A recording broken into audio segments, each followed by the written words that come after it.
الحمد لله نحمده ونستعينه ونستغفره ونؤمن به ونتوكل عليه ونعوذ بالله من شرور أنفسنا ومن سيئات أعمالنا من يهد الله فلا مضل له ومن يضلل فلا هادي له ونشهد أن لا إله إلا الله وحده لا شريك له ونشهد أن سيدنا ونبينا وشفيعنا وحبيبنا ومولانا محمدا عبد الله ورسوله أما بعد فقد قال الله تعالى في كلامه المجيد وفي فرقانه الحميد أعوذ بالله من الشيطان الرجيم بسم الله الرحمن الرحيم إن الله وملائكته يصلون على النبي يا أيها الذين آمنوا صلوا عليه وسلموا تسليما اللهم سيدنا مولانا محمد وعلى آل سيدنا اللهم سيدنا مولانا محمد وعلى آل سيدنا জবান দিয়েছেন কে? আরো জোরে বলেন না। আচ্ছা, যিনি আল্লাহ আমাদেরকে জবান দিয়েছেন তিনি ওই নবীর প্রতি দুরূদ পড়তেন। আল্লাহু আকবার বলেন। তা আপনি আমি বসে রইলাম কেন? এখানে এত কথা কে বলে? ছোট্ট একটা মাহফিল, কোরআনের আলোচনা, বামে কি কথা বলতেছে, এত কথা কে বলে? জবান দিয়েছেন কে? তিনি আবার নবীর উপর দুরূদ পড়তেন। আল্লাহু আকবার বলেন। আমি আপনি যদি বাবার মতো বসে থাকি, এটা কি ভালো দেখায়? তাহলে একটু মহব্বত নিয়ে পড়ার দরকার আছে না? সবাই পড়েন আল্লাহুম্মা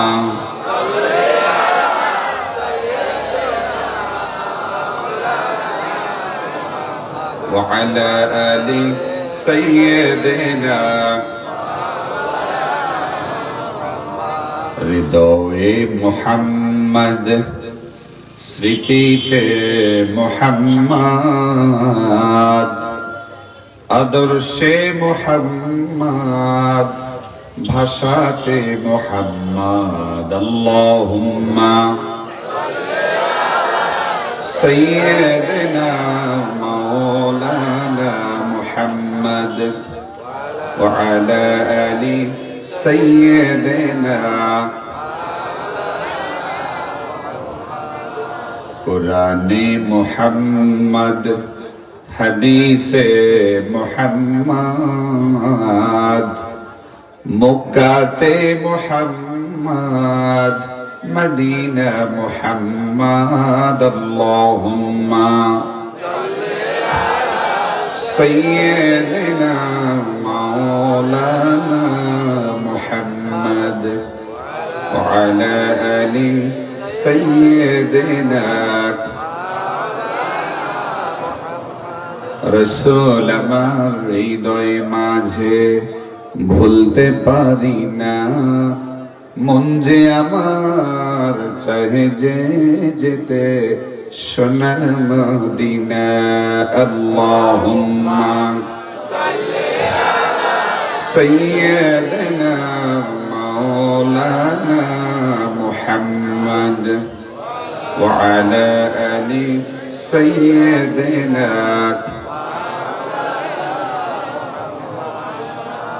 এতক্ষণ যদিও মহব্বত নিয়ে না পড়েন, এখন একটু পড়বেন। কারণ হলো এই পৃথিবীতে সবচাইতে দামি দুরুদের নাম দুরুদে ইব্রাহিম। কি নাম? জোরে বলেন না। যে দুরুদ নামাজে পড়া হয়।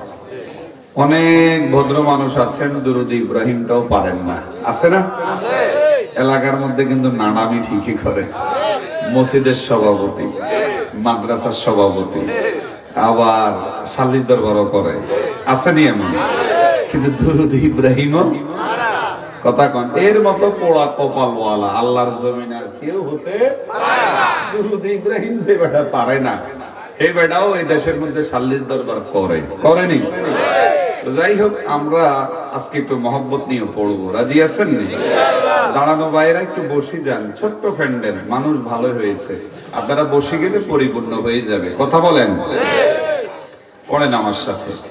আল্লাহুম্মা সাল্লি আলা মুহাম্মাদ ওয়া আলা আলি মুহাম্মাদ কামা সাল্লাইতা আলা ইব্রাহিম ওয়া আলা আলি ইব্রাহিম ইন্নাকা হামিদুম মাজিদ।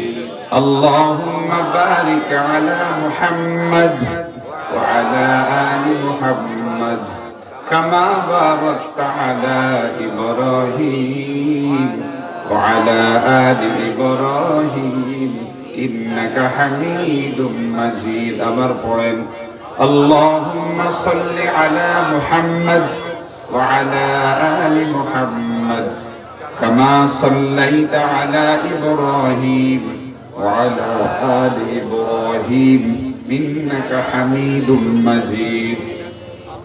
اللهم بارك على محمد وعلى آل محمد كما باركت على إبراهيم وعلى آل إبراهيم إنك حميد مجيد।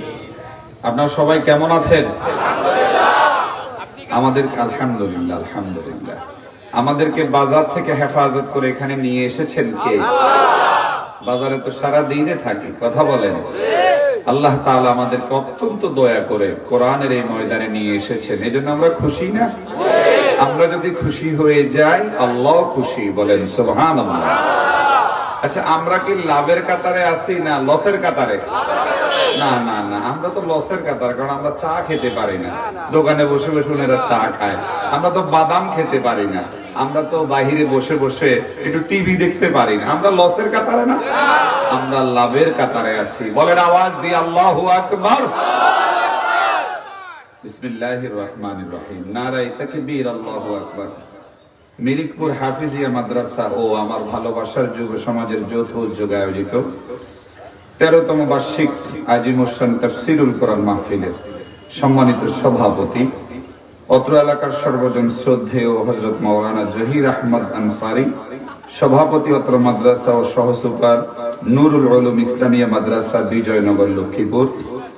আজকের মাহফিলের প্রধান আলোচক, মুফাসসিরে কোরআন, বিশিষ্ট ইসলামী চিন্তাবিদ, আমাদের হৃদয়ের স্পন্দন, আওলাদে রাসূল সাল্লাল্লাহু আলাইহি ওয়াসাল্লাম হযরত মাওলানা সৈয়দ মাহবুব ইজ্জুদ্দিন তাহের জাবেরি আল মাদানী, সহকারী অধ্যাপক হায়দারগঞ্জ তাহিরিয়া আর.এম. কামিল মাদ্রাসা, রায়পুর, লক্ষ্মীপুর।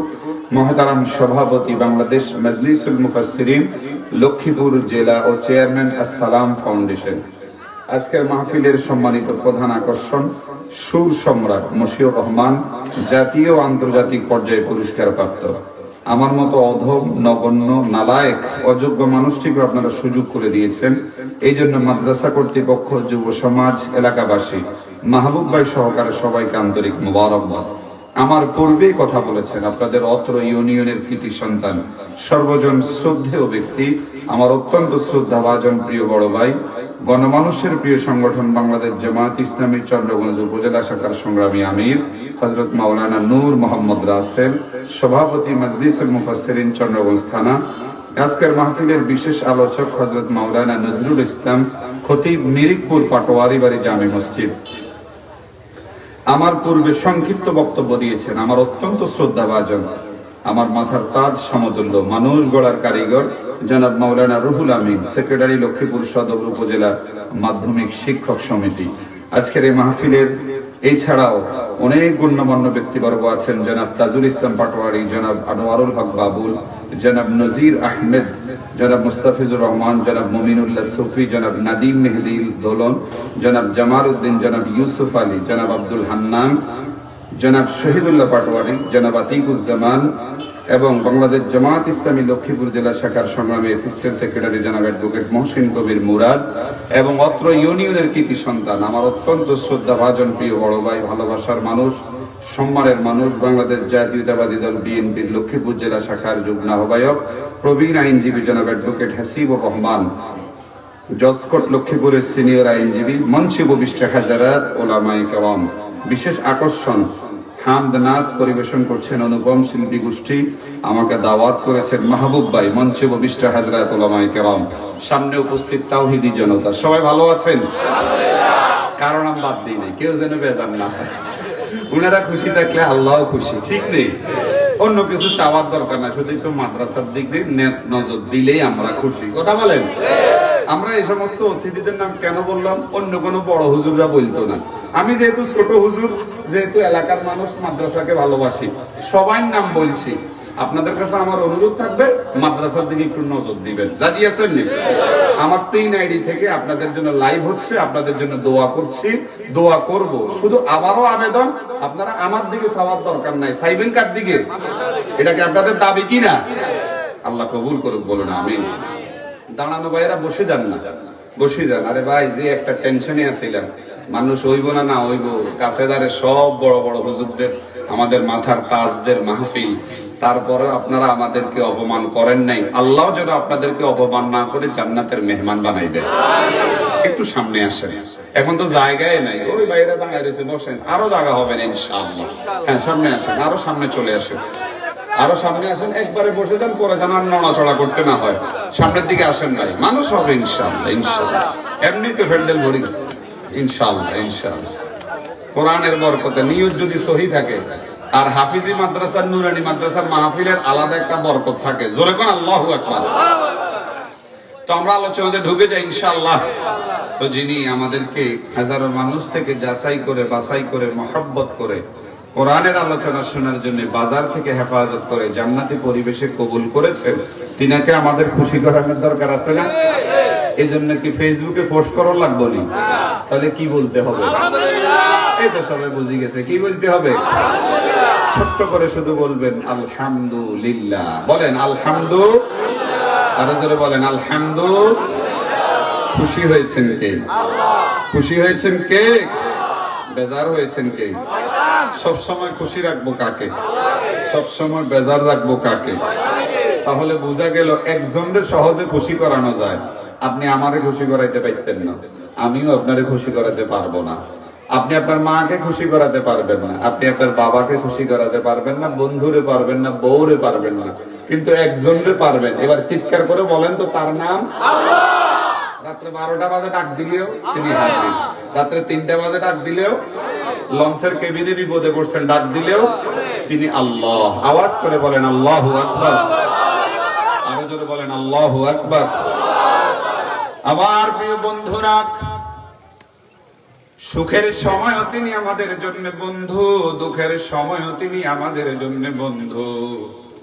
এই পৃথিবীতে যত বন্ধুই থাকুক, কেউ আপনাকে আমাকে চিরদিন ভালোবাসবে না, কিন্তু একজন সুখের দিনেও আমাকে আপনাকে ভালোবাসবেন, দুঃখের দিনেও আমাকে আপনাকে ভালোবাসবেন। আওয়াজ করে, চিৎকার করে আরো একবার বলেন না, তার নাম কি? সবাই ভুলে গেলেও আল্লাহ ভুলে যায় না, সবাই ছেড়ে গেলেও আল্লাহ আমাকে আপনাকে ছেড়ে যায় না।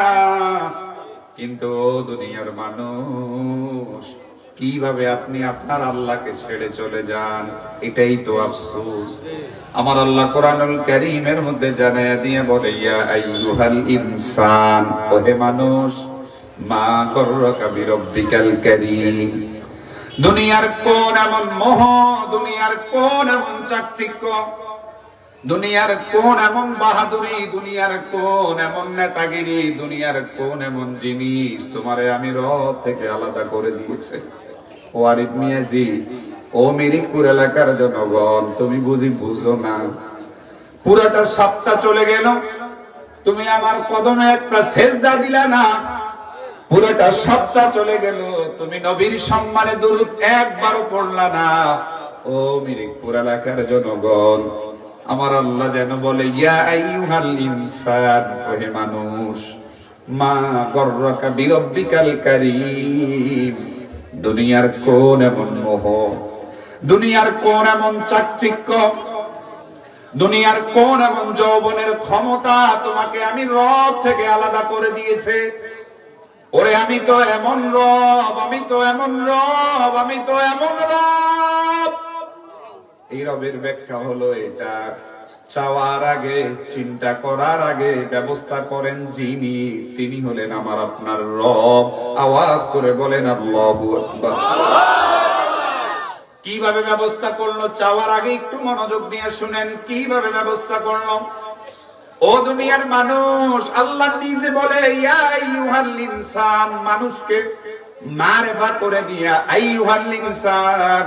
সভাপতি যেহেতু আলেম মানুষ, একটু মনোযোগ দেন, মানুষকে নির্দিষ্ট করে বলে মা গররাকা বিরব্বিকাল কারীম। দুনিয়ার কোন এমন মোহ, দুনিয়ার কোন এমন চাকচিক্য তোমার সম্মানিত রব থেকে আলাদা করে দিয়েছে?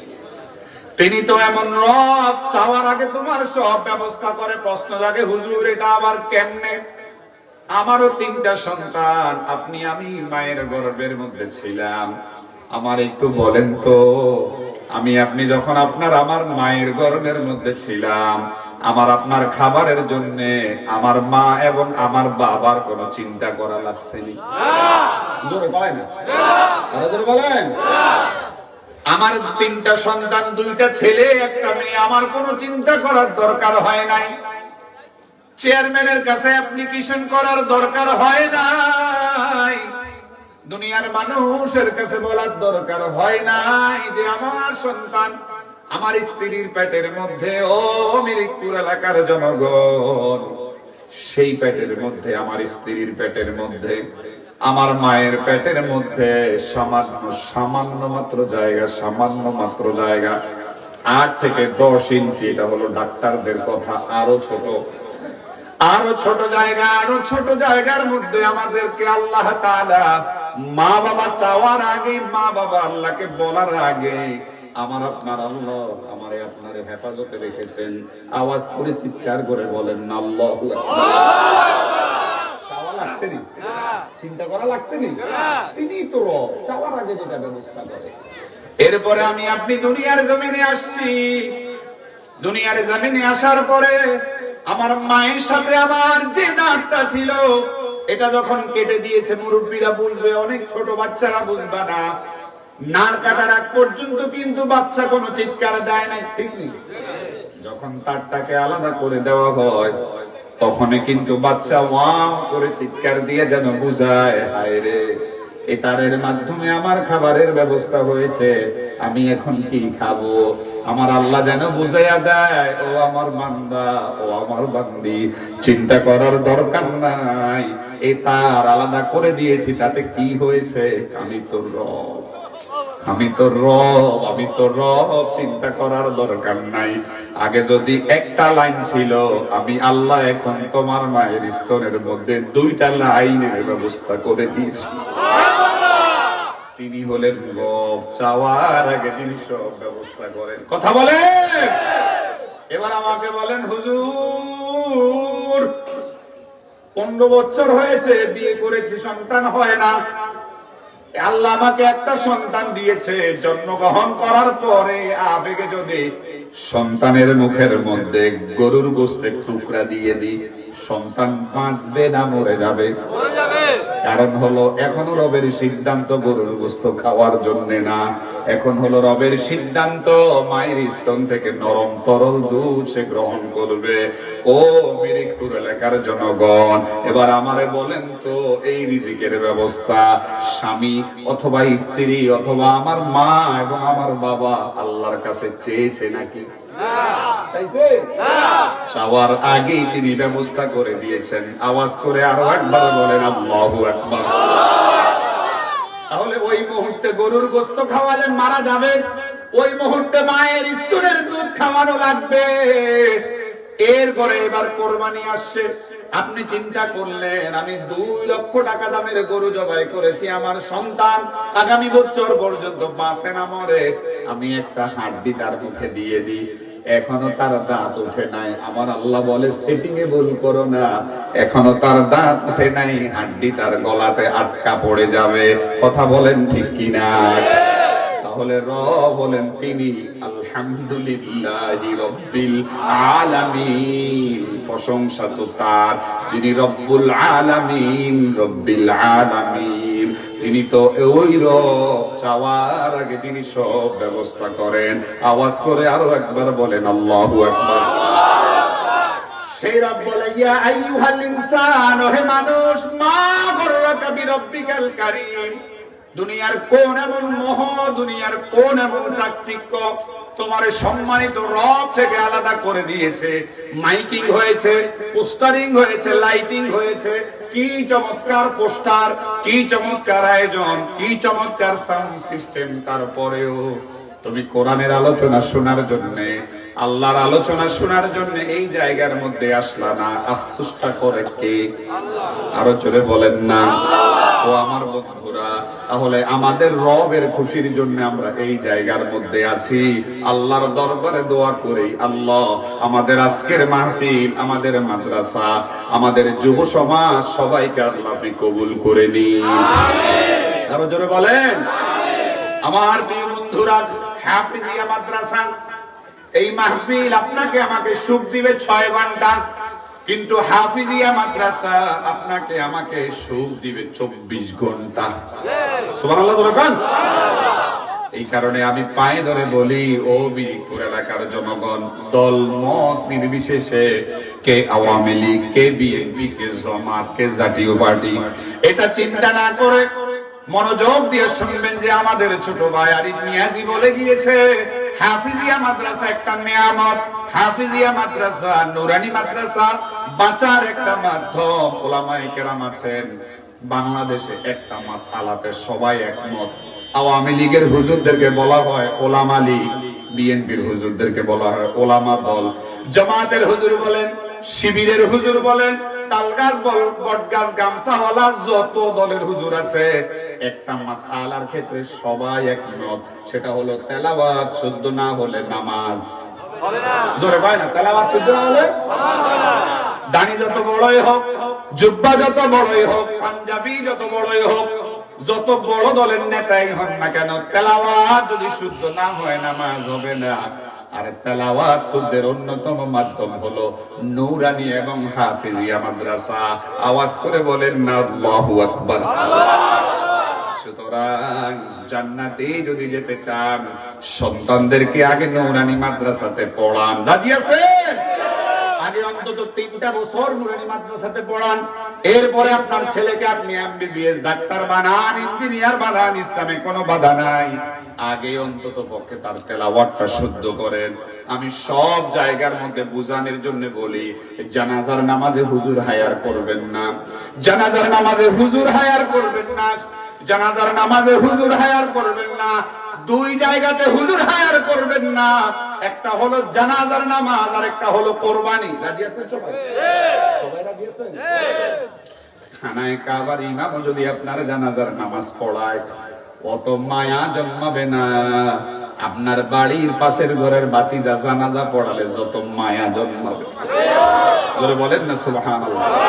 আর এই জানাজাটা পড়ানোর জন্য আগে হলো নুরানি মাদ্রাসাতে দেন। আমার প্রিয় বন্ধুরা, আপনার ছেলে, আপনার মেয়ের জামাই, আপনার ভাতিজা, আপনার নাতি, আপনার ভালোবাসার মানুষ, সে যখন জানাজার নামাজ পড়াবে, খানায়ে কাবার ইমাম জানাজার নামাজ পড়ালে যত মায়া হবে না, সে জানাজার নামাজ পড়ালে যত মায়া হবে, সে যখন আল্লাহু আকবার বলে বলবে, আল্লাহুম্মা গফির লি হাইয়িনা وميتنا وشاهدنا وغائبنا وصغيرنا وكبيرنا وذكرنا وأنثانا اللهم من أحييته منا فأحيه على الإسلام ومن توفيته منا فتوفه على الإيمان। ছেলের অন্তরে বাবার স্মৃতিগুলো চলে আসবে, মেয়ের জামাইয়ের অন্তরে শ্বশুরের স্মৃতি চলে আসবে, নাতির অন্তরে দাদার স্মৃতিগুলো চলে আসবে, ভাতিজার অন্তরে চাচার স্মৃতিগুলো চলে আসবে। এইভাবে যখন সে জানাজার নামাজ দাঁড়াইয়া দোয়াটা পড়তে থাকবে, আমার আল্লাহ বলবে, ও ফেরেশতারা, এত আবেগ এত ভালোবাসা নিয়ে জানাজার নামাজটা পড়ায়, তোমরা আমার বান্দা এবং বান্দিরে রহমতের চাদরে আবৃত করে নাও। রাজি আছেন? মসজিদের হুজুরকে বলবেন, হুজুর আপনি তো দাঁড়ায় মাসলা মাসাইল গুলা বলেন, আমার ছেলে জানাজা পড়াবে, আমার ভাতিজা জানাজা পড়াবে, আমার বাড়ির জানাজার নামাজগুলো আমার বাড়ির মানুষ পড়াবে। রাজি আছেন না? হুজুরকে বুঝাই বলবেন যে হুজুর, আমাদের ছোট ভাই আরিফ নিয়াজি ভাতিজা বলছে যে আমাদের জানাজাগুলো আমাদের আত্মীয় স্বজনরা পড়াবে। রাজি আছেন? এই সবকটা নেন। বাইতুল মুকাররমে শুধু আমাদের দেশে বড় হুজুরে ফেলি দেয়। বড় হুজুরে ফেলি দেন কি করে? বড় হুজুর কথা বলবে, জানাজা পড়াবে আপনার ভাতিজা, প্যান্ট পরে পড়াবে, সমস্যা নেই। প্যান্ট পরে যদি ফরজ নামাজ হয়, প্যান্ট পরে কি জানাজার নামাজ হবে না? হবে। হবে। একটা ইসলামের সৌন্দর্য আছে। একটা পাঞ্জাবিটা গায়ে দিলে কি হয়, একটা টুপি মাথায় দিলে কি হয়? তাহলে এক নম্বরের শিক্ষা, জানাজার নামাজ রক্তের মানুষদেরকে দিয়ে পড়াবো। রাজি আছেন? ইনশাআল্লাহ, ইনশাআল্লাহ। আমরা আসরের পরে একটা জানাজার নামাজ পড়ছি, আপনারা অনেকেই চিনতে পারেন, খিলবেসা হাফেজ বাড়ির পাশে, তিনি, এটার নাম কি, খিলবেসা হাফেজ বাড়ির পাশে, তিনি আমাদের প্রাইমারি স্কুলের শিক্ষক ছিলেন, আমার ওস্তাদ ছিলেন। উনার জানাজার নামাজ পড়াইছে উনার ছেলে, সম্ভবত সে ব্যাংকার হতে পারে, আলহামদুলিল্লাহ বলেন। অনেক ওলামায়ে কেরাম আছেন। তাহলে জানাজার নামাজ রক্তের মানুষদেরকে দিয়ে পড়াবেন। রাজি আছেন? দ্বিতীয় নাম্বার হলো কোরবানি। এটা অনেক বড় ইবাদত।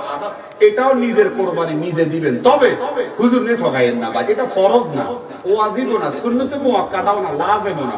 হুজুর যেহেতু আপনার এলাকার মেহমান, আপনি 90,000 টাকা দিয়ে গরু কিনছেন, 1,000 টাকা হুজুরের বকশি দিলে কি হবে?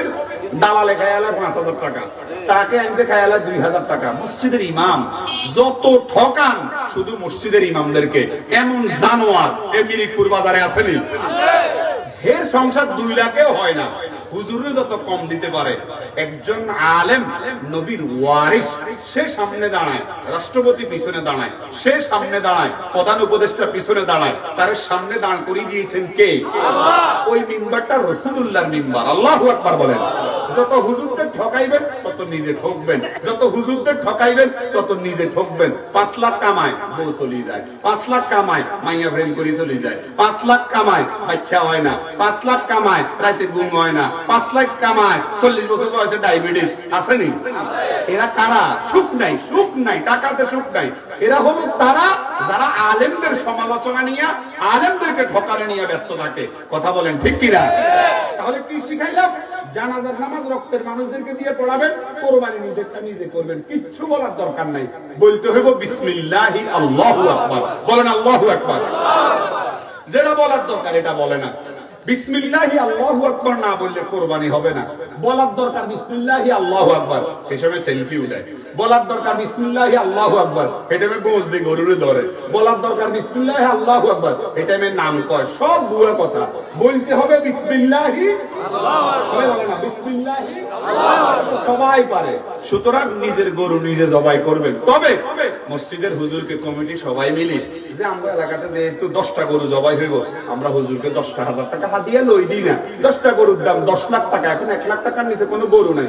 আবারও বলছি, মিডিয়া আছে, এটা ফরজও না, ওয়াজিবও না, সুন্নতে মুআক্কাদাও না, এটা একটা ভালোবাসা। সে আমাদের মসজিদে চাকরি করে, আমরা কোরবানি দিচ্ছি, তারে কিছু হাদিয়া দিই। রাজি আছেন সবাই? ইনশাআল্লাহ। সবাই রাজি আছেন? আমার বন্ধুরা, এটা হাফেজিয়া মাদ্রাসা। এটা কি? সবাই বলেন না, হাফেজিয়া মাদ্রাসা। আখিরি জামানার পয়গম্বর বলেন, হাফেজ যারা হবে, আলেম যারা হবে, সেই অনুপাতে যখন সে তার জীবনটা পরিচালনা করবে, হাফেজ যখন হবে, আলেম যখন হবে, সেই অনুপাতে সে যখন তার জীবনটা পরিচালনা করবে, তার বাবা মাকে নূরের টুপি পরিয়ে দিবেন আমার আল্লাহ। আওয়াজ করে বলেন আল্লাহু আকবার। পৃথিবীর কোন বিশ্ববিদ্যালয় থেকে পাশ করলে বাবা মারে নূরের টুপি পরায়? কোন বিশ্ববিদ্যালয় না, একটা বিশ্ববিদ্যালয়, সেটা হলো হাফেজ এবং আলেম হওয়ার পরে সেই অনুপাতে যদি জীবন যাপন করতে পারে, তাদের মা বাবার মাথার মধ্যে নূরের টুপি পরাইয়া দিবেন, এমন নূরের টুপি যেটার আলো পৃথিবীর সকল আলোর চাইতে উজ্জ্বল। যারা বলেন না সুবহানাল্লাহ। আমি এই বিষয়টা আলোচনা করব না, তাই সংক্ষেপে বলছি। এবার ওই আলেম, ওই হাফেজ যখন জান্নাতে যাবে, একা যাবে না, একা যাবে না। ওয়াসাফা মিন আশরাতি আহলি বাইতিহি কুল্লুন ক্বাদ ইস্তাওজাবা আলাইহিমুন নার। এমন 10 জনকে সে জান্নাতে নিয়ে যাবে। ওয়াসাফা মিন আশারাতি আহলি বাইতিহি কুল্লুন ক্বাদ ইস্তাওজাবা আলাইহিমুন নার, যাদের উপরে জাহান্নামের আগুন ওয়াজিব হয়ে গেছে এমন 10 জনকে নিয়ে সে জান্নাতে চলে যাবে। সুবহানাল্লাহ। আরো আসতে বলেন সুবহানাল্লাহ। এবার সেই যখন জান্নাতে চলে যাবে, তাকে জান্নাতে একটা বাড়ি দেওয়া হবে। আপনারা তো এলাকার হাফেজদেরকে দাম দেন না, পাত্তা দেন না, কারণ বেশিরভাগ হাফেজ আলেম হয় গরিবের সন্তানরা, এই কারণে বড় লোক বন্ধুরা তেমন একটা পাত্তা দিতে চায়। আখিরি জামানার পয়গম্বর বলে, ওই হাফেজ এবং ওই আলেম যখন জান্নাতে চলে যাবে, জান্নাতে চলে যাওয়ার পরে তাকে যখন জান্নাতের বাড়িটা দেওয়া হবে, ফেরেশতারা বলবে ইকরা ওয়ারতাকি, পড়ো এবং উপরের দিকে উঠো। আওয়াজ করে বলেন আল্লাহু আকবার। ওই হাফেজ এবং আলেম বিসমিল্লাহির রহমানির রহিম আলহামদুলিল্লাহি রাব্বিল আলামিন প্রতিটা আয়াত তেলাওয়াত করবে, আর এক এক তালা বাড়ির মধ্যে উঠতে থাকবে। আওয়াজ করে বলেন আল্লাহু আকবার। কোরআনুল কারীমের মধ্যে 6666 আয়াত, 6666 তালা একটা বাড়ির মালিক আল্লাহ বানাইয়া দিবে। এবার আমি জানতে চাই, আয়াত সংখ্যা নিয়ে ইখতিলাফ আছে, আরো কমের কথা অনেকে বলেছেন, আপনারা কমন যেটা জানেন সেটাই বললাম। নবী আমার বলে এ করাওয়ার তাকি পড়ো, ফেরেশতারা বলবে পড়ো এবং উপরের দিকে উঠতে থাকো। প্রতিটা আয়াত তেলাওয়াত করবে, প্রতিটা আয়াত তেলাওয়াতের সঙ্গে সঙ্গে প্রতিটা তালা সে অতিক্রম করতে থাকবে। আওয়াজ করে বলেন না আল্লাহু আকবার। সারা পৃথিবীর মধ্যে সবচাইতে বড় যদি বিল্ডিং থাকে, সর্বোচ্চ 200 তালা অথবা 300 তালা অথবা 500 তালা, তবে আমার জানা মতে 500 তালা কোনো বিল্ডিং নাই, আছে না? ও আমার বন্ধুরা, ওই কোরআনের হাফেজ প্রতিটা কোরআন তেলাওয়াত করবে, প্রতিটা আয়াত তেলাওয়াত করবে, আর প্রতিটা তালা অতিক্রম করতে থাকবে। প্রথম থেকে শুরু করবে, সে যে আয়াত তেলাওয়াত করবে, আয়াত যেখানে গিয়ে শেষ হবে, ওই বাড়ির মালিকানার বাড়িটাও ওই জায়গার মধ্যে গিয়ে শেষ হবে। আওয়াজ করে বলেন না আল্লাহু আকবার। আরো জোরে বলেন আল্লাহু আকবার। এইবার ওই হাফেজে কোরআন, ওই আলেম যে দুনিয়াতে ওইভাবে চলার পরে যখন সে 6666 তালা বাড়ির মালিক হবে, এবার তারে যদি প্রশ্ন করা হয়, ও ভাই তুমি এই বাড়ির মধ্যে কতদিন পর্যন্ত থাকবা, একটু মনোযোগ দেন। দুনিয়াতে আপনি একটা বাড়ি বানান, বাড়ি বানানোর আগেই দুনিয়ার জমিন থেকে চলে যেতে হয়, অথবা আপনি একটা বাড়ি বানানোর পরে কেউ যখন বাড়িতে আসে, আপনারা যদি প্রশ্ন করে আরিফ মিয়াজি এই বাড়ির মধ্যে আপনি কতদিন থাকবেন, আমার আপনার জবাব হবে আমার আল্লাহ যতদিন রাখে। আমার আল্লাহ যতদিন রাখে, বলেন আমার আল্লাহ যতদিন রাখে, বলেন আমার আল্লাহ যতদিন রাখে। তার মানে 10 কোটি টাকা, 20 কোটি টাকা, 100 কোটি টাকা, 200 কোটি টাকা, 500 কোটি টাকা, 1000 কোটি টাকা দিয়ে বাড়ি করার পরে কেউ যদি প্রশ্ন করে এই বাড়ির মধ্যে আপনি কয়দিন থাকবেন, জবাবে সে বলবে আমার আল্লাহ যতদিন পর্যন্ত রাখে।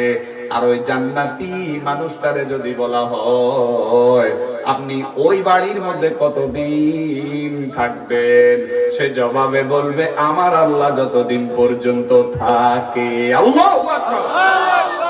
আল্লাহ কতদিন থাকবো? হুয়াল আউয়ালু ওয়াল আখিরু ওয়াল যাহিরু ওয়াল বাতিন। আল্লাহ কতদিন পর্যন্ত থাকবো এটার কোনো সীমা নাই, এটা কোনো জানা নাই। আল্লাহ কতদিন পর্যন্ত থাকবে। তাহলে জান্নাতি মানুষটা যদি বলে, তাকে যদি প্রশ্ন করা হয় আপনি কতদিন পর্যন্ত এই জান্নাতের বাড়িটার মধ্যে থাকবেন, দুনিয়ার মানুষকে প্রশ্ন করা হলে সে বলবে আল্লাহ যতদিন রাখে।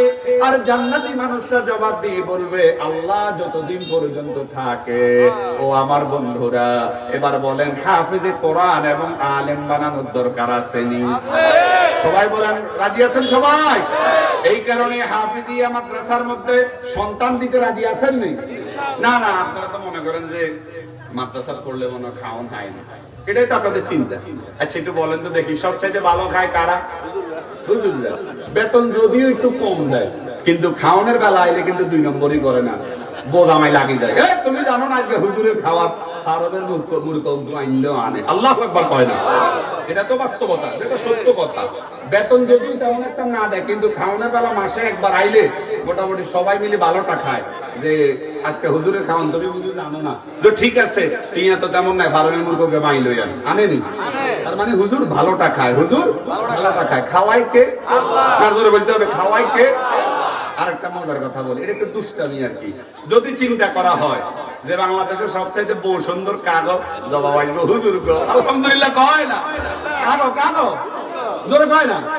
কারণ মেয়ের বাবা চিন্তা করে হুজুর বাবা খায় না, বেতন একটু কম, হুজুর গাঁজা খায় না, হুজুর সাদা তোলে না, হুজুর 2 নম্বরই করে না, হুজুর বাটপারি সিটারি করে না, বেতন যদিও কম অন্তত আর মাইয়াকে এই জায়গার মধ্যে সুখে থাকবো। কেরম সুখে থাকে? এবার 2 নম্বরে বলেন সবচাইতে হোলাইন কাগো বেশি, কথা কয় না, কাগো আলহামদুলিল্লাহ কইতে হইব। দেখে ও তার কোটি টাকা, ওকে তাবিজ হড়া, হানি হড়া, খের হড়া, মুরগা হড়া, ডিম হড়া, কোটি কোটি টাকা আইল্লা জাইল্লা সলি মোল্লা মৌলবি বেকেরে দেয়, কিন্তু হয় না, দেয় না কে? না জোরে কইতে হইব। কিন্তু হুজুর 5,000 টাকা বেতন হয়, কত? বছর শেষে উদ্গা কয় আসসালামু আলাইকুম বাবা, আল্লাহু আকবার কয়। তাহলে শান্তিটা কে দেয়? বুঝাইতে চাইতেছি মাদ্রাসা দিলে যে লস নাই, শান্তিটা দেয় কে? তার মানে বুঝা গেল শিখাইলাম কি ভালোটা হুজুররা খায়, কে খাওয়ায়? সমালোচনা আপনি যত করেন আপনি খাইতে নিচ্ছেন না, কারণ আপনার মেশিনে ডাউন করে দিছে কে? যাই কম পায় দুগালো চলে না, জিব্বা কেমন বন্ধ হয়ে গেছে, আর হুজুররা খাইতে হারে, খাওয়ায় কে? না তোর কাছে যাইবো না, হুজুরের কোনো কেরামতি আছে, খাওয়ায় কে? মাদ্রাসা দিলে কোনো লস নাই, কারণ কি মেশিনটা ভালো রাখছে কোরআনের বরকতে, আল্লাহু আকবার বলে। এই মেশিনটা ভালো রাখছে কিসের বরকতে? জিব্বার মধ্যে এত স্বাদ কিনলেই কোরআনের বরকতে, আল্লাহু আকবার বলেন না। তাহলে খায়ও বালা, বউ হয় সুন্দর গুলা, জরিপ করি খাইয়েন সবচেয়ে হুজুর গোবর সুন্দর, আলহামদুলিল্লাহ কয় না, আইনও বেশি হুজুর গো। দিবেন নি মাদ্রাসা ইনশাআল্লাহ? বলেন থাকবেন নি মাদ্রাসার সাথে সম্পর্ক রাখবেন? নারায়ে তাকবীর। আল্লাহ কবুল করে বলুন, আমি তো জিকির করেন লা ইলাহা ইল্লাল্লাহ, লা ইলাহা ইল্লাল্লাহ, লা ইলাহা ইল্লাল্লাহ, লা ইলাহা ইল্লাল্লাহ, লা ইলাহা ইল্লাল্লাহ, লা ইলাহা ইল্লাল্লাহ। ভাইয়া নামাজ রোজা ছাইরো না, বাবা মার খেদমত ভইল না, ভাইয়া নামাজ রোজা ছাইরো না, বাবা মার খেদমত ভইল না, নবীর সুন্নাত ছাইরো না ভাই, নবীর সুন্নাত ছাইরো না ভাই, গুনাহের কাজ আর কইরো না, জোরে লা ইলাহা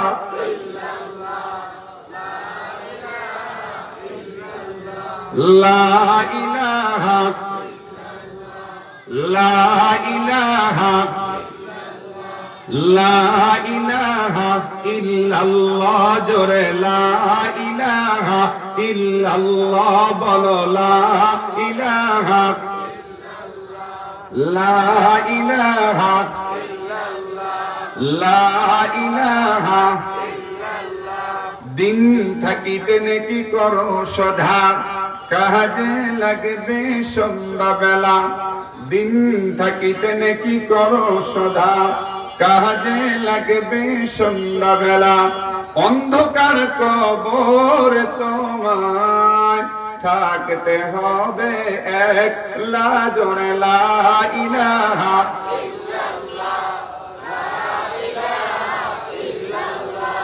লা ইলাহা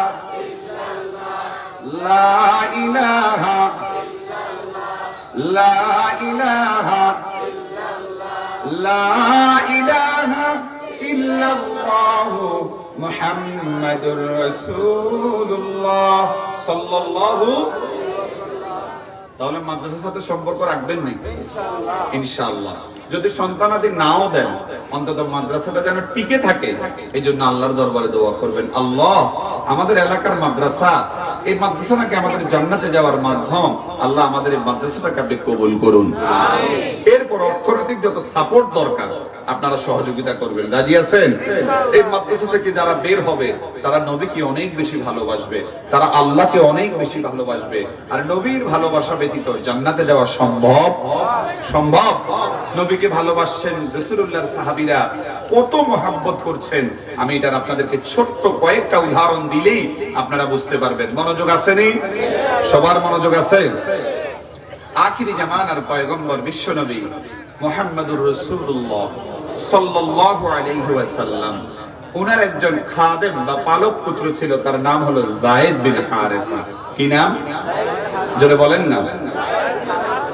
আখিরি জামানার পয়গম্বর বিশ্বনবী মুহাম্মদুর রাসূলুল্লাহ সাল্লাল্লাহু আলাইহি ওয়াসাল্লামের প্রিয়তমা স্ত্রী হযরত খাদিজা রাদিয়াল্লাহু তাআলা আনহা, তিনি দেখলেন স্বামী মুহাম্মদুর রাসূলুল্লাহ সাল্লাল্লাহু আলাইহি ওয়াসাল্লাম একা একা ব্যবসায়িক কাজে যেতে হয়, একা একা দ্বীনের কাজে যেতে হয়। কোরআন নাযিল হওয়ার পরে শত্রু যখন বেড়ে গেল, একা একা যখন যাওয়া লাগলো, স্ত্রী হিসেবে চিন্তিত হয়ে গেলেন, স্ত্রী হিসেবে পেরেশান হয়ে গেলেন। নবীর সাথে একজন খাদেম দরকার। ওনার চাচাতো ভাইকে বললেন, গভীর মনোযোগ দেন, এবারের আলোচনা হলো নবীর প্রতি ভালোবাসা। মাদ্রাসায় যখন পড়াবেন আপনার সন্তান নবীকে ভালোবাসবে, মাদ্রাসায় যখন পড়াবেন আপনার সন্তান আল্লাহর গোলামি করবে। এইবার তার চাচাতো ভাইকে বলল, ও চাচাতো ভাই, বাজার থেকে আমার স্বামীর খেদমতের জন্য একজন গোলাম নিয়ে আসবা। হযরতে খাদিজা রাদিয়াল্লাহু তাআলা আনহার চাচাতো ভাই বাজার থেকে 4 জন গোলাম নিয়ে আসছে। আসার পরে এইবার খাদিজা রাদিয়াল্লাহু তাআলা আনহাকে বলল, এই যে 4 জন গোলাম আমি নিয়ে আসলাম, এই জায়গা থেকে তোমার যারে পছন্দ হয় তুমি তার তোমার স্বামীর খাদেম বানায়া নিতে পারো। আওয়াজ করে বলেন না আল্লাহু আকবার। 4 জনের মধ্যে একজনকে তার পছন্দ হয়েছে, তার নাম হলো যায়েদ বিন হারেসা। হযরত খাদিজা রাদিয়াল্লাহু তাআলা আনহা বলল, তোমার নাম কি?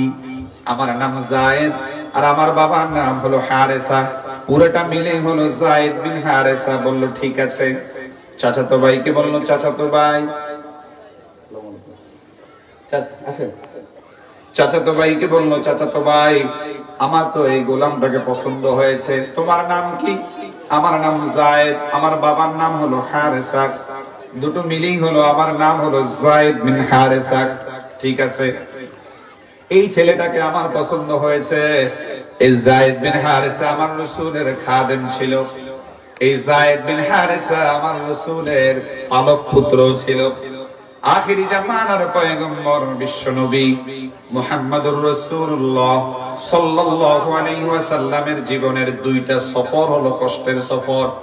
একটা হলো হিজরতের সফর, ওই হিজরতের সফরে আল্লাহর হাবিবের সফর সঙ্গী ছিলেন সিদ্দিক আকবর হযরতে আবু বকর রাদিয়াল্লাহু তাআলা। এখন আমার আলোচনাটা হচ্ছে নবীর প্রতি ভালোবাসা। আর এই ভালোবাসা জন্মানোর জন্য প্রথম অবস্থাতে কোরআনের বীজ দেওয়া দরকার, আর কোরআনের বীজ দেওয়া হয় নূরানী এবং হাফেজিয়া মাদ্রাসায়। আওয়াজ করে আরো একবার বলেন আল্লাহু আকবার। আমার প্রিয় বন্ধুরা, আল্লাহর হাবিবের 2টা সফর হলো কষ্টের সফর, এর মধ্যে একটা হলো হিজরতের সফর। ওই হিজরতের সফরে রাসূলুল্লাহর সঙ্গে ছিলেন হযরতে আবু বকর, আর আরেকটা সফর হলো আল্লাহর হাবিবের তায়েফের সফর। ওই তায়েফে আমার নবীর যাওয়ার কোনো দরকার ছিল না, শুধুমাত্র আকিমুদ্দিন, দিন কায়েমের জন্য। আপনারা যারা বলেন দিন কায়েমের আন্দোলনে শরীক হওয়া লাগবে না, না না হবে না। জিহ্বার মাধ্যমে হলেও দিন কায়েমের আন্দোলনে শরীক হওয়া লাগবে, হাতের মাধ্যমে হলেও দিন কায়েমের আন্দোলনে শরীক হওয়া লাগবে, অর্থনৈতিক সাপোর্টের মাধ্যমে হলেও দিন কায়েমের আন্দোলনে শরীক হওয়া লাগবে। দিন কায়েমের আন্দোলন ব্যতীত জান্নাতে যাওয়া সম্ভব। ওই যে আমরা বলি বুনিয়াল ইসলাম আলা খামসিন শাহাদা, এই শাহাদাতের ব্যাখ্যা হলো কালেমা নিজে পড়লেই হবে না, অন্যকে পড়াতে হবে। এই কালেমার রাজ কায়েম করা লাগবে, এই কালেমা যেন বাংলার জমিনে প্রতিষ্ঠিত হয় এই জন্য চেষ্টা করা লাগবে। আপনি বলবেন হুজুর আমার তো বয়স হয়ে গিয়েছে, তাহলে আপনি জিহ্বার মাধ্যমে কথা বলেন। হুজুর আমার তো জিহ্বার মাধ্যমে কথা বলা সম্ভব হয় না, আপনার তো কোটি কোটি টাকা আছে, সেই রাস্তায় দান করেন। আল্লাহু আকবার বলেন। আকিমুদ্দিন, দিন কায়েম এবং আকিমুস সালাহ, নামাজ কায়েমের আন্দোলনে শরীক হওয়ার জন্য। এই কারণে আল্লাহর হাবিবের তায়েফের জমিনে যাওয়া লাগছে। আমি শুধু ভালোবাসার কথাটা বুঝাতে চাচ্ছি। সে সময় সফর সঙ্গী ছিলেন যায়েদ বিন হারেসা। এইবার যখন তায়েফের জমিনে আকিমুদ্দিন, দিন কায়েম, আকিমুস সালাহ, নামাজ কায়েমের আন্দোলনের জন্য গেল, তায়েফের মানুষেরা আমার নবীকে একবার নয়, দুইবার নয়, প্রায় 3 বার পর্যন্ত মারতে মারতে আমার নবীকে বেহুশ করে দিয়েছে। নবী আমার বেহুশ হয়ে পড়ে গিয়েছে। ওই সময় পালক পুত্র খাদেম যায়েদ বিন হারেসা নিজের দেহটাকে পেতে দিয়ে বলল, আমি ভালোবাসা শিক্ষা দিচ্ছি, ও তায়েফের মানুষেরা, আমার নবীরে আর মাইনো না, আমার রাসূলরে আর মাইনো না। আমার রাসূল তো কোনো অন্যায় করে নাই, আমার রাসূল তো তোমাদের উপর জুলুম করে নাই। দিন কায়েমের কথা বলার জন্য, নামাজ কায়েমের কথা বলার জন্য আমার রাসূল তায়েফের ময়দানে এসেছে। একবার নয়, দুইবার নয়, প্রায় 3 বার পর্যন্ত আমার রাসূল বেহুশ হয়ে পড়ে গিয়েছে। পুরোটা শরীর রক্তে রঞ্জিত হয়ে গিয়েছে। আমার রাসূলকে আর মাইরো না, তোমাদের যত মন চায় আমি আমার দেহটা পেতে দিলাম, আমি আমার বুকটা পেতে দিলাম, তোমাদের যত মন চায় তোমরা আমার উপর আক্রমণ করো। আওয়াজ করে বলেন আল্লাহু আকবার। সেই যায়েদ বিন হারেসা বলল, আমার রাসূলের পুরাটা দেহ মুবারক রক্তে রঞ্জিত হয়ে গিয়েছে, যত পারো আমার আক্রমণ করো। এটা হলো যায়েদ বিন হারেসার রাসূলুল্লাহর প্রতি ভালোবাসা। জিবরিল এসে নবীকে বলল, ইয়া রাসূলুল্লাহ, ইয়া হাবিবাল্লাহ, ওগো দ্বীনের নবী গো, ওগো দয়ার নবী গো, মায়ার নবী গো, আপনি অনুমতি দিয়ে দেন আমি তায়েফের মানুষগুলোরে শেষ করে দিই। তিনি রাহমাতুল লিল আলামিন, তিনি দয়ার নবী, তিনি মায়ার নবী। আলহামদুলিল্লাহি রাব্বিল আলামিন, আর রহমানির রহিম। ও আমার বন্ধুরা, রবের সীমানা যতটুকু, নবীর রহমতের সীমানাও আমার আল্লাহ সিস্টেম করে দিয়েছেন ততটুকু। ওয়ামা আরসালনাকা ইল্লা রাহমাতাল লিল আলামিন। তিনি জবাব দিয়ে বলল, জিবরিল, তুমি যদি তায়েফের মানুষগুলোর শেষ করে দাও, তাহলে আমি কার কাছে দিন কায়েমের কথা বলবো, নামাজ কায়েমের কথা বলবো, কোরআনের কথাগুলো বলবো না? তারা আমাকে বুঝতে পারে নাই, তারা আমাকে বুঝতে পারে নাই। তায়েফের কথা ভেবে কাঁদে শুধু দুনয়ন, এমন দরদি পেতে কাঁদে মন অনুক্ষণ। কত ব্যথা, কত জ্বালা সয়েছ যে তুমি, তোমারই খুনে লাল তায়েফের ভূমি। ফেরেশতা এসে চায় শাস্তির হুকুম, লৌহ মাখা মুহাম্মদ প্রাণেতে হযরত। হে আল্লাহ দয়া করো এ তায়েফবাসী, ওরা চিনেনি তো আমি যে মুহাম্মদ। হৃদয়ে মুহাম্মদ জোরে লা ইলাহা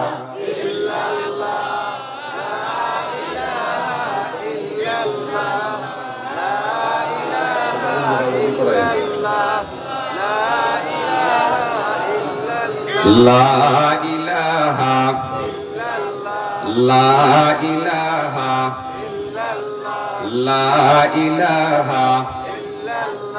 এই কালিমা মানবে যারা, পড়বে যারা, এটা আমি বলি নাই। কি বলছি বলেন তো? জোরে বলতে হবে। কি বলছি? আচ্ছা, হিন্দুরা এই কালেমা পড়েনি না? জোরে কইতে হইব। খ্রিস্টানরা, ইহুদিরা, নাসারারা, মাজুসিরা, ইহুদিরা একটু বেশি পড়ে। এটার কারণ হলো গবেষণা করে ইসলামকে কিভাবে ঠেকানো যায়। তাহলে তার মানে বোঝা গেল কালেমা পড়লে আপনি, আমি তো বানাই দিছি, কালেমা পড়লে একবারে হাঁদাই যাইবেন জান্নাত, আকাম বুকাম সব করি, হবে না। বলেন, এই কালিমা মানবে যারা, এই কালিমা মানবে যারা, কাজে লাগবে মরণ বেলা। এই কালিমা মানবে যারা, কাজে লাগবে মরণ বেলা। এই কালিমার রৌশনীতে কবর হবে উজালা। জোরে লা ইলাহা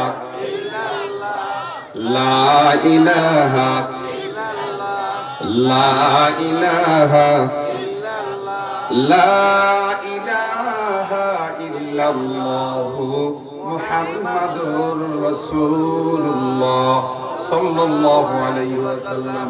কথা কি আমার বুঝতেছেন? ভালো লাগতেছে?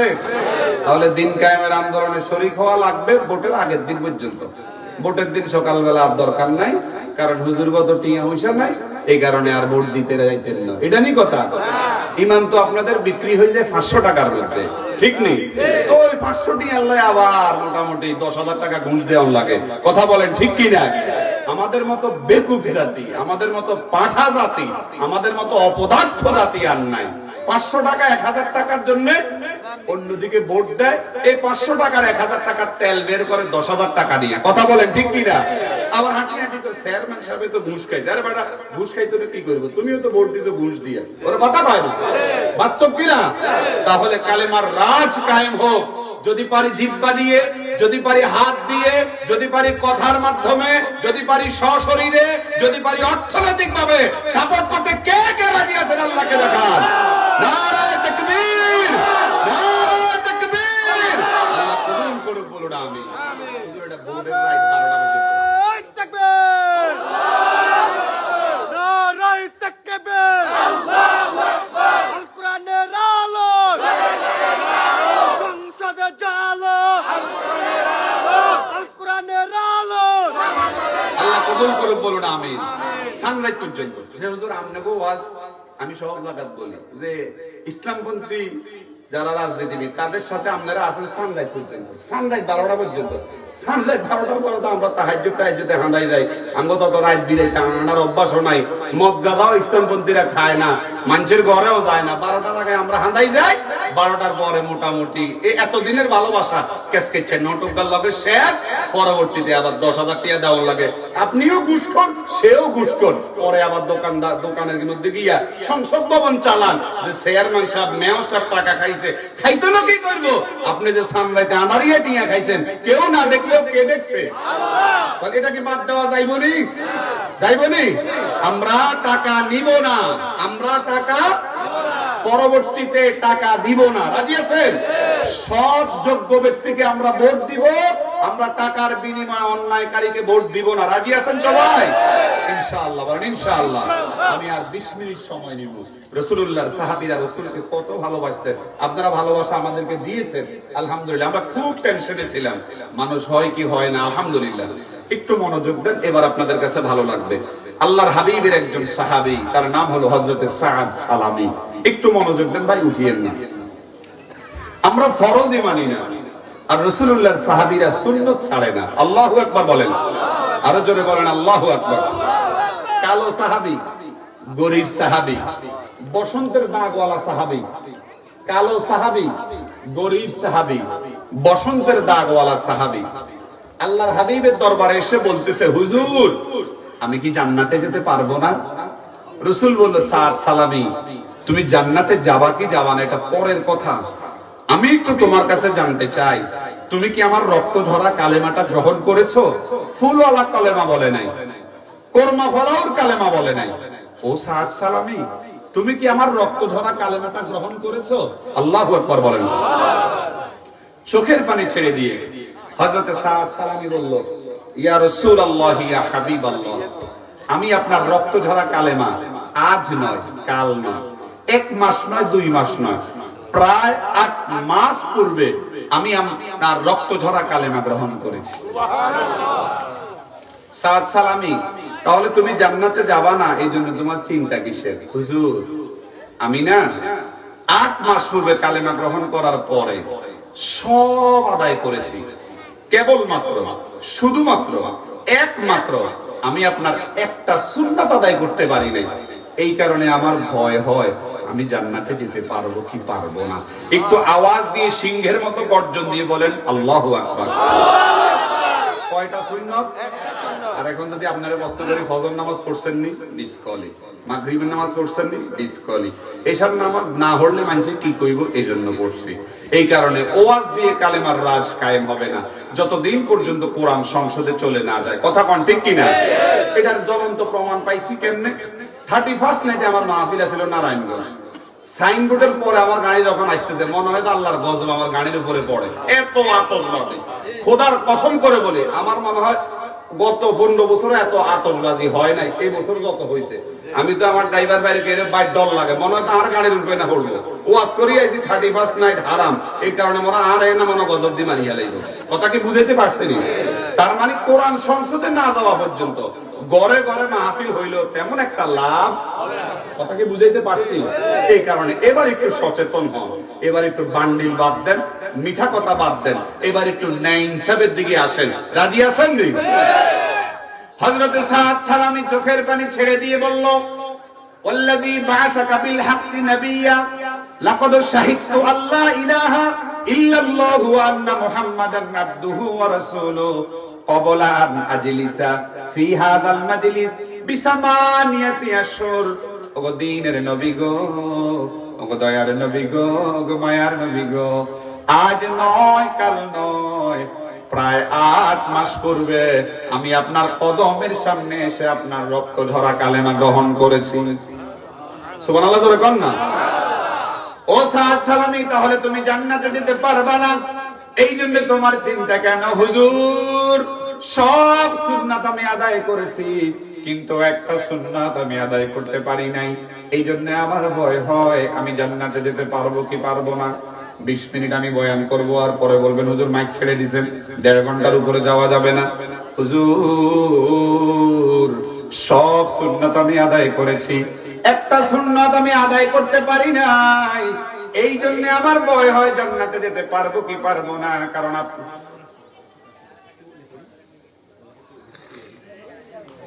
এখানে আসবে, এখন আসবে, স্ত্রী আসবে, স্ত্রী এখন আসবে।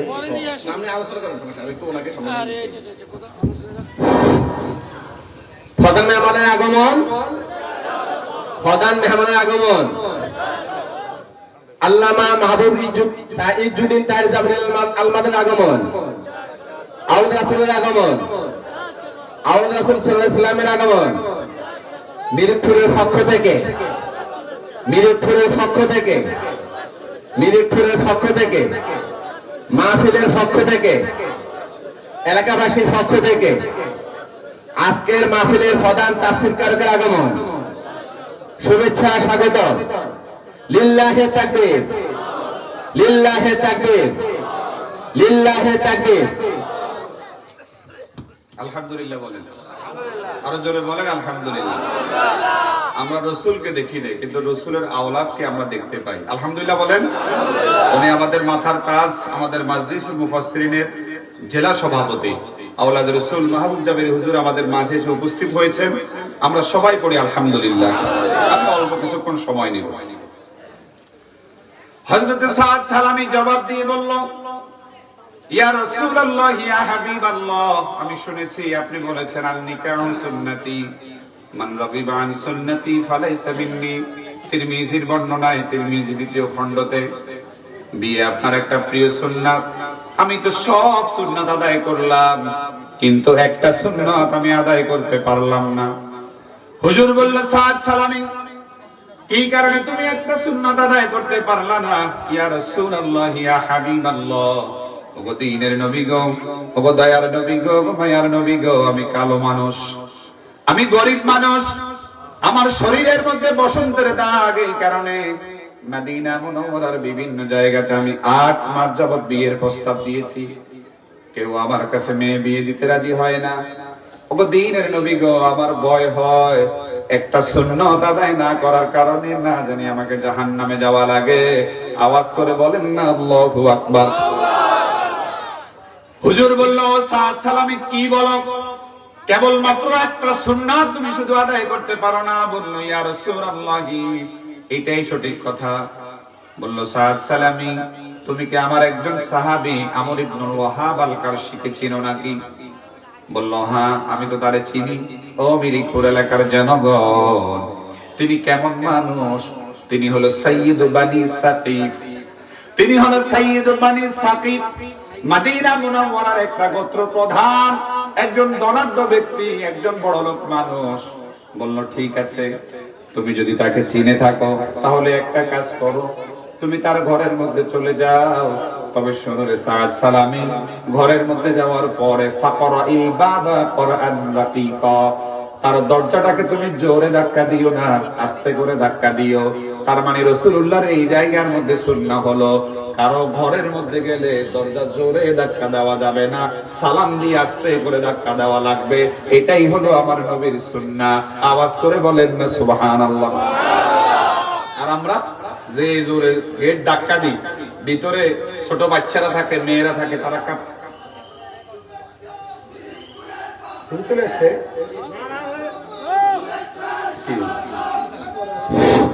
নারায়ে